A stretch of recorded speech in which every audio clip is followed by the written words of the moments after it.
Hola chicos, muy buenos días. El día de hoy vamos a iniciar con nuestra materia de Derecho Constitucional. Los temas que vamos a tratar, los subtemas que vamos a tratar son los siguientes. Estaremos hablando de lo que es un constituyente, aquel creador de la Constitución. Estaremos hablando también de lo que es el sistema federal en México. Tendremos también el tema de las entidades federativas y por último el municipio. En este caso el municipio libre. ¿Ok?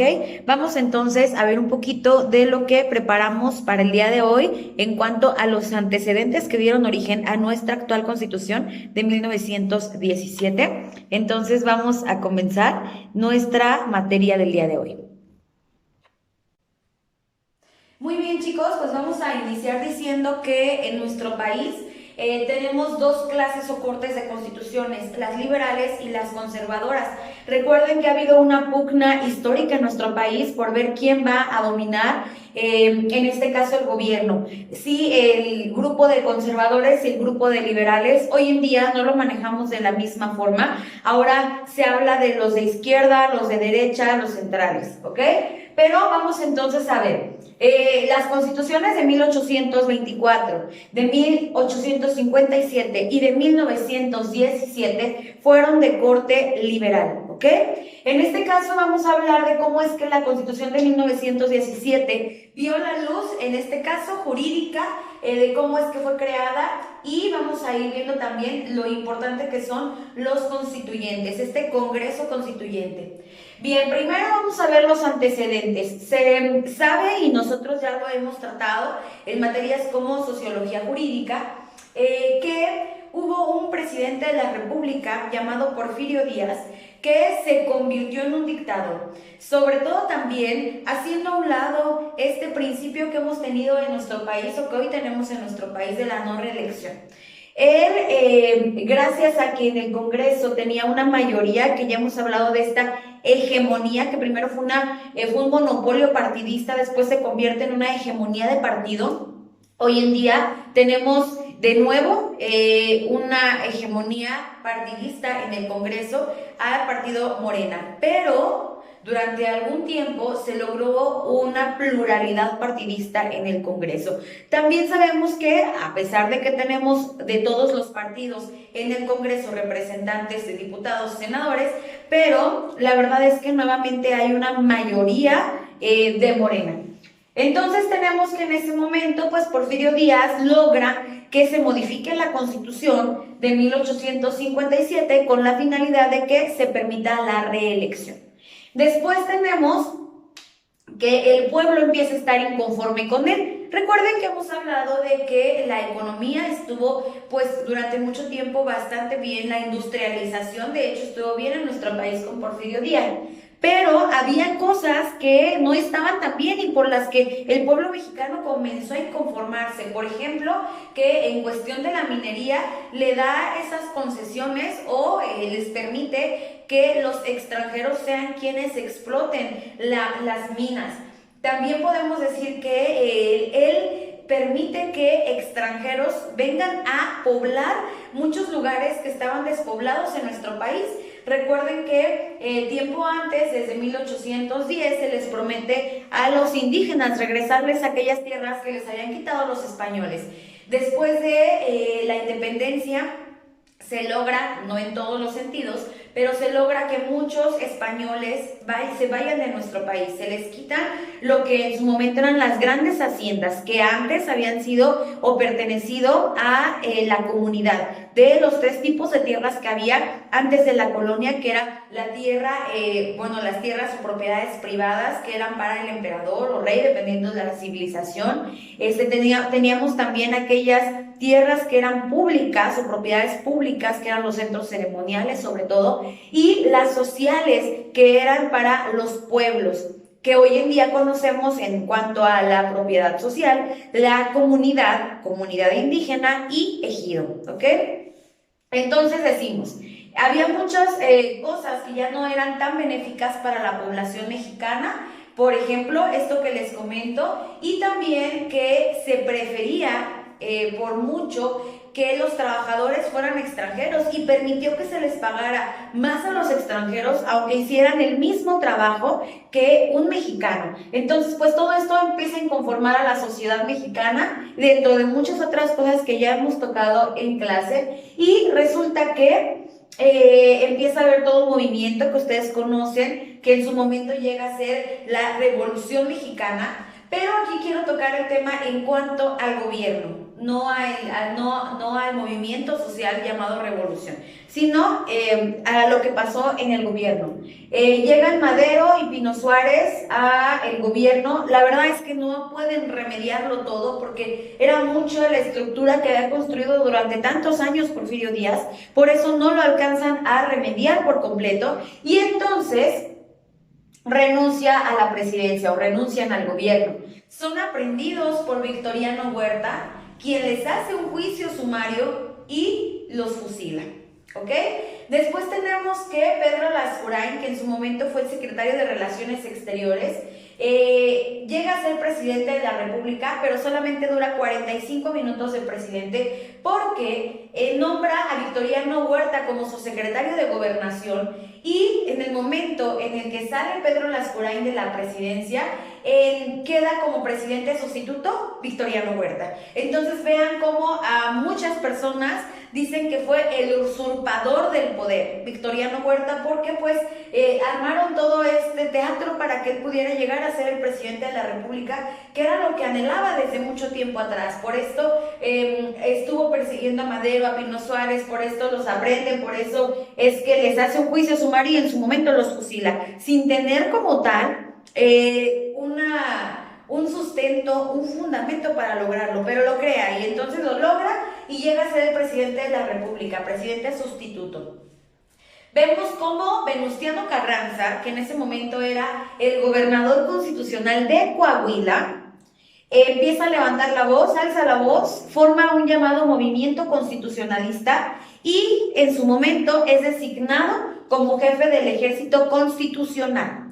Este ejército constitucional elabora un plan llamado el Plan de Guadalupe y lo hace con base a la Constitución de 1857, que dijimos que también era de corte liberal, ¿ok? No quiere decir que estaban en desacuerdo totalmente con esta Constitución, pero sí con muchas reformas que había hecho Porfirio Díaz a la Constitución, ¿ok? Entonces él, al estar inconforme con esta parte, dice, bueno, pues vamos a ver la forma. Por eso el ejército se llama constitucionalista y el movimiento también, porque lo que quieren es reformar la Constitución de forma maximalista. Recuerden que ya hemos hablado de qué se trata esto de una reforma maximalista, pero esto es lo que él quiere lograr, una reforma maximalista, o sea, una nueva Constitución. Por lo que, en base a todos los antecedentes que yo les acabo de comentar, llegamos a que se convoca a un Congreso Constituyente. ¿Qué es un Congreso Constituyente? En la presentación que les dejé en la plataforma, ustedes pueden ver que para poder hacer una constitución en nuestro país es necesario convocar a un congreso que la única finalidad que tendrá será precisamente hacer esa constitución. Una vez que se haga la constitución, que se fundamente, que se apruebe y que se decrete, entonces desaparece como tal este congreso constituyente. En la clase pasada les puse el ejemplo de lo que sucedió en el anteriormente llamado Distrito Federal, hoy llamada Ciudad de México, que pasa a ser ya no un distrito federal como tal, que ahorita hablaremos del federalismo, sino pasa a ser un estado más de la República. Por lo tanto, necesitaba tener su propia constitución y también, para poder hacerla, tuvieron que convocar a un congreso constituyente, y eso fue lo que realizaron ahora en la Ciudad de México, para que ustedes puedan tener un ejemplo actual de lo que significa eso. Y entonces tenemos que el 19 de septiembre de 1916 se convoca, o sea, hace la convocatoria para hacer nuevas elecciones y también una ley electoral, pero aquí estamos hablando, bueno, del Congreso Constituyente. El 22 de octubre de 1916 se hace efectiva la elección y para el 20 de noviembre de 1916 hay sesiones preparatorias para poder llevar a cabo en su momento ya una sesión y que se pueda realizar la nueva constitución, pero se tiene que preparar. Preparar, por ejemplo, que tuvieron que realizar en su momento, bueno, estas reuniones, ponerse de acuerdo, la mesa directiva y el 1 de diciembre de 1916 ya inicia el Congreso Constituyente de Querétaro en funciones para lograr ese fin tan importante que era hacer esa nueva constitución. En su momento, Carranza presenta su proyecto de reformas que ya tenía él pensado desde que alza la voz y desde que era gobernador de Coahuila. Entonces presenta su proyecto de reformas y él dice: la principal finalidad de una constitución es la libertad humana. Habla de la dignidad también, habla de la igualdad, algo que no se daba en nuestro país con Porfirio Díaz. Entonces tenemos que algunas de las cosas importantes que mencionan en esta nueva constitución o en estas reformas para una nueva constitución es sentar las bases para lo que hoy conocemos como Ministerio Público. Quiere darle mayor independencia al Poder Judicial, que bueno, con Porfirio Díaz no se tenía como tal del todo, porque pues a pesar de que se supone, y ahorita vamos a hablar del tema, éramos ya un gobierno federalista, eso solamente era en la teoría. En la práctica éramos un gobierno centralista o de mucha influencia central, porque él dominaba todo. Entonces, también él dice que se tiene que reformar el artículo 27, que hoy en día es el artículo que habla de los tipos de propiedades: propiedad pública, propiedad privada, propiedad social, de lo que acabamos de comentar, pero también este artículo nos dice cuáles son propiedades de la nación y que no eran respetados, porque por ejemplo, todo lo que significa el subsuelo, lo que significan pozos de petróleo, lo que significan ojos de agua, lo que significan minas, no lo manejaba de esa manera Porfirio Díaz, sobre todo porque recuerden, quienes lo explotaban eran los extranjeros, cuando no debía de ser de esa forma.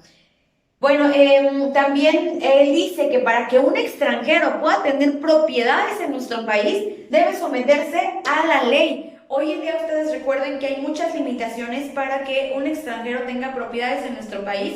Por ejemplo, no pueden tener en cierta distancia, que también ya analizamos, en cierta distancia lo que son las fronteras y lo que es la costa. También recuerden que no pueden tener un número específico de propiedades. ¿Por qué? Porque solamente es lo que les permita vivir. ¿Ok? No más. Igual, bueno, que en este artículo 27 menciona lo que tiene que ver con las propiedades de asociaciones religiosas, aunque las asociaciones religiosas fueron reconocidas en nuestro país de nuevo como tal, porque es un tema que tendrán que relacionar ustedes o desarrollar ustedes como tarea, hasta que estaba Salinas de Gortari en la presidencia. ¿Ok? Porque, pues recuerden que esta relación iglesia-estado en nuestro país ha tenido un estira y afloje. Tuvimos en su momento las leyes de reforma, tuvimos lo de Benito Juárez, tuvimos lo de Calles. Entonces todo esto ha tenido un estira y afloje en nuestro país. Con Salinas de Gortari se aceptan como tal las asociaciones religiosas. ¿Ok? Y bueno, dentro del artículo 27 habla que este tipo de asociaciones religiosas solamente tendrán que tener o podrán tener lo necesario para realizar sus actividades, no más, porque no tienen una finalidad de lucro. No son, por eso decíamos, son asociaciones, no sociedades mercantiles. Y después tenemos también algo importantísimo, el municipio libre. En esta nueva constitución del 17 se somete o se habla ya del municipio libre y el derecho de los trabajadores, ¿ok? El derecho de los trabajadores, que ya hemos analizado que en el artículo número 5 está todo el derecho que nosotros tenemos a dedicarnos a lo que queramos, siempre y cuando no contraríe las leyes, que no sea ilícito, que no contraríe la moral, la ética y las buenas costumbres. Pero en el artículo, recuerden, 123, ya se reconocen los derechos sociales de los trabajadores, que sabemos nosotros que tenemos el derecho a la asociación profesional, a la coalición, al sindicato, a la huelga. Entonces, todo esto son parte de los derechos sociales de los trabajadores como parte del derecho colectivo del trabajo. ¿Ok? Entonces, esto sería como el antecedente de lo que vamos a hablar ahorita, que es el federalismo en nuestro país, el municipio libre. Y sí quiero decirles que recuerden que la Constitución de 1917 Es el resultado del movimiento social llamado revolución, ¿ok? La Revolución Mexicana. Por lo tanto, recuerden que los lemas que caracterizaron a la Revolución Mexicana fue tierra y libertad, y la tierra es de quien la trabaja. Por eso, las dos cosas más importantes que la Revolución Mexicana protegía era el derecho de los indígenas a sus tierras, a sus propiedades, el derecho de los trabajadores también. Por eso es que el artículo 27 y el artículo 123 son de los más importantes que podemos tener en nuestra Constitución.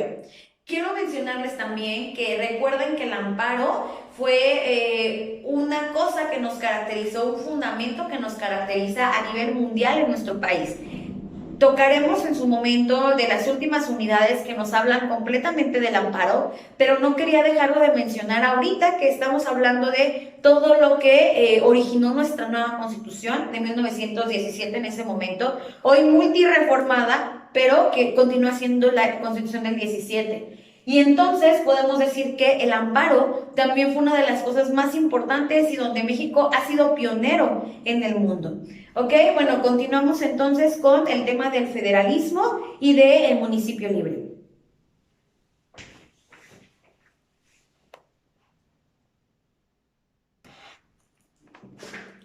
Y bien, chicos, decíamos hace un momento que el amparo también caracterizó mucho a nuestro país, sobre todo pues recuerden que nace el amparo con Manuel Crescencio Rejón en Yucatán, pero también en nuestro país ya se instaura en lo que llamamos Acta de Reformas de 1847, en su artículo número 25. También decir que es cuando se adopta el federalismo en nuestro país. ¿Ok? Tenemos a Mariano Otero como padre del amparo y el juicio de amparo toma fuerza en nuestra Constitución y a nivel constitucional en 1857. Por eso es algo que se sigue protegiendo en 1916 cuando se instaura este Congreso Constituyente para esta Constitución de 1917. ¿Ok? Entonces, por eso era muy importante comentárselos. Dentro de lo que es el artículo 123, ya hablamos del derecho de los trabajadores, pero sobre todo de manera colectiva, porque era uno de los grandes anhelos de los constituyentes, elevar a grado constitucional el derecho de los trabajadores. Y bueno, hemos comentado en la clase pasada de los 4 tipos de garantías que decíamos: el de igualdad, el de propiedad, el de seguridad jurídica, creo que me pasé: igualdad, libertad, seguridad jurídica y propiedad, ¿ok? Son los 4 tipos de garantías o derechos, o llamados derechos fundamentales. También en la presentación que les dejé en plataforma, tenemos que en la Constitución anterior se llamaba de los derechos humanos. Después, en la Constitución del 17 se llama de las garantías individuales, pero desde hace un tiempo para acá es de los derechos humanos fundamentales y las garantías individuales. Comentamos que son los primeros 28 artículos y el artículo 29 habla de la suspensión de garantías. ¿En qué momento se puede dar? Porque no es algo que se pueda realizar en cualquier momento, tiene que someterse a decisiones, cumplir los requisitos y características mencionados en este artículo. También hay que decir que México fue el primer país en el mundo en incorporar a grado constitucional los derechos sociales, que son el de los ejidatarios y comuneros, o sea, los núcleos agrarios, el artículo 27, y también de los trabajadores, el artículo 123. ¿Ok? Entonces, pues de esta manera, en México tutela los llamados derechos sociales. Por eso yo les mencionaba que nuestro derecho tiene tres vertientes, que es el derecho público, el derecho privado y el derecho social. Y que en el derecho social vamos a encontrar el derecho laboral, vamos a encontrar el derecho agrario y hoy en día también encontramos el derecho ambiental. ¿Ok? Bien, entonces, después de haber analizado toda esta parte, vamos a ver cómo es que nuestro país a través del tiempo ha manejado el federalismo de manera distinta. Por ejemplo, que en 1824 nuestro país era federalista, pero de manera regional. ¿Por qué? Pues porque recuerden que después de lo que fue nuestro movimiento de independencia, a pesar de que México logra ser independiente, no llega luego a ser una república. ¿Por qué? Pues porque se instaura un gobierno imperial. ¿ok? Entonces, de corte imperialista o también llamado conservador, pero esto no le gusta a todos en nuestro país. Entonces, en 1824 se habla así de un federalismo, pero regionalista. Acuérdense que en su momento también nos hablaban de provincias, por eso se llama regionalista, porque era a través de provincias. En el plan de Casamata, que hasta 1867 se ve concluido todo este movimiento que inicia este plan de Casamata, con la derrota de Maximiliano y que se reinstaura lo que es el país como una república, o más bien el gobierno republicano. ¿Ok? Entonces recuerden, 1867 se derrota a Maximiliano como tal, digamos que se derrota a los conservadores y entonces inicia de nuevo una época liberal en nuestro país donde se restaura el gobierno republicano. Y en 1857, en esta Constitución del 57 que hemos estado comentando el día de hoy, hablamos de un federalismo cooperativo. Entonces, cuando decimos que un federalismo es cooperativo, estamos hablando que pasó de ser desde Díaz, Lerdo de Tejada, etcétera, etcétera, un periodo amplio de lo que es el federalismo cooperativo.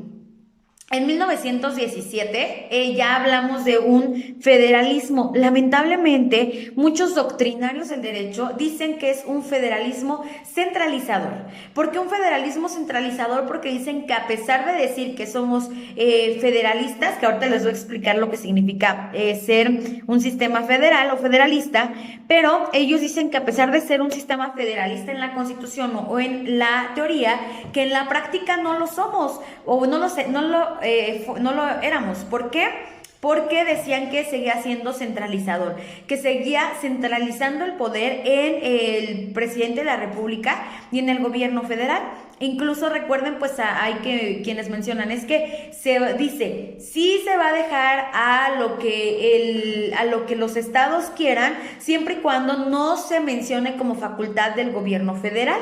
Entonces estábamos hablando de que era federalista, pero de corte centralizador, ¿ok? Seguía centralizando todo en el poder federal o en el presidente de la República. Es hasta el año 1982 y se sigue hasta el año 2000 más o menos, cuando presidentes que son Miguel de la Madrid, que son Carlos Salinas de Gortari y que es Ernesto Zedillo Ponce de León, tienen esta transición realmente federalista. ¿Y por qué? Bueno, porque ellos tratan de fortalecer a los estados y a los municipios, que son la base del federalismo en nuestro país. Si no, seríamos un país central. Entonces, la base del federalismo en nuestro país son los estados llamados entidades federativas, para que podamos entender por qué el federalismo. Y en este caso también, pues, los municipios. El artículo 115, acuérdense que es donde hablan del municipio, el municipio libre. Ahorita lo tratamos. Ahora, ¿qué pasa en esta transición de que entra Miguel de la Madrid a ser presidente hasta que sigue la alternancia en el poder que se da en el año 2000, cuando pasa de ser PRI hegemónico durante mucho tiempo a ser PAN durante 2 sexenios? Y bueno, después regresamos al PRI. Hoy en día tenemos como presidente de la República una persona emanada de Morena, ¿ok? Que de hecho fue un partido creado por él mismo. Y que, dicho sea de paso, priista, perredista, hoy en día morenista, pero es nuestro presidente de la República.